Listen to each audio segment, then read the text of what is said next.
Vâng, lâu lâu lại được gặp các bác và anh em nha. Chào tất cả các bác và anh em. Lời chúc sức khỏe. Hôm nay mình đi đánh chim cút nha. Thì những cái bãi hoang như này, đấy, cút hay ở nha. Mình đánh ở cái vườn chuối này.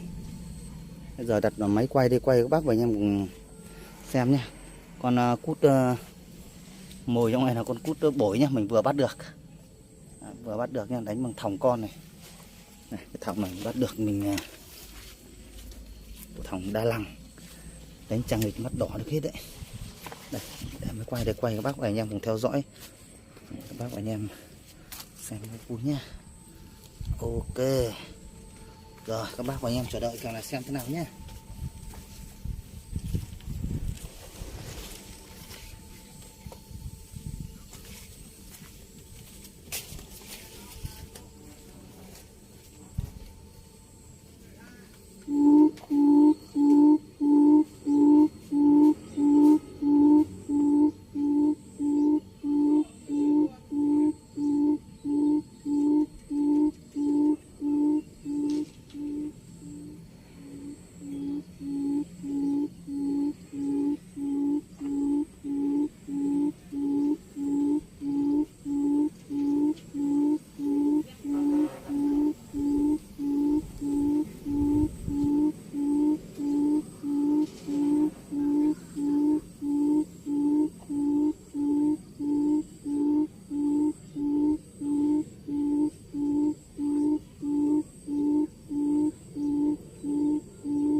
thằng rung chuông ngay đấy. Nhìn xem đánh nhau sướng không các bác, rất hay nhá. Các bác thấy hay thì cho mình xin một lượt chia sẻ nhé, một lượt đăng ký để theo dõi những cái video sau. Đấy. Con bổi của mình cũng ok, hai con đánh nhau. Con này nó vào nó cái cầu tử này, nó cứ đứng sát đây, con là con đực, nó sát cầu tử này, nó không ấy, nó sát cầu tử trong nó không bị mẹt đâu ấy, nó ra ngoài nó mới sập được đấy. Đây. Cực ok cho các bác vậy nha,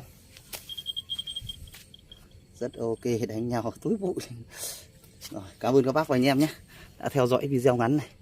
Hẹn gặp lại các bác và anh em video sau. Chào các bác và anh em nhé.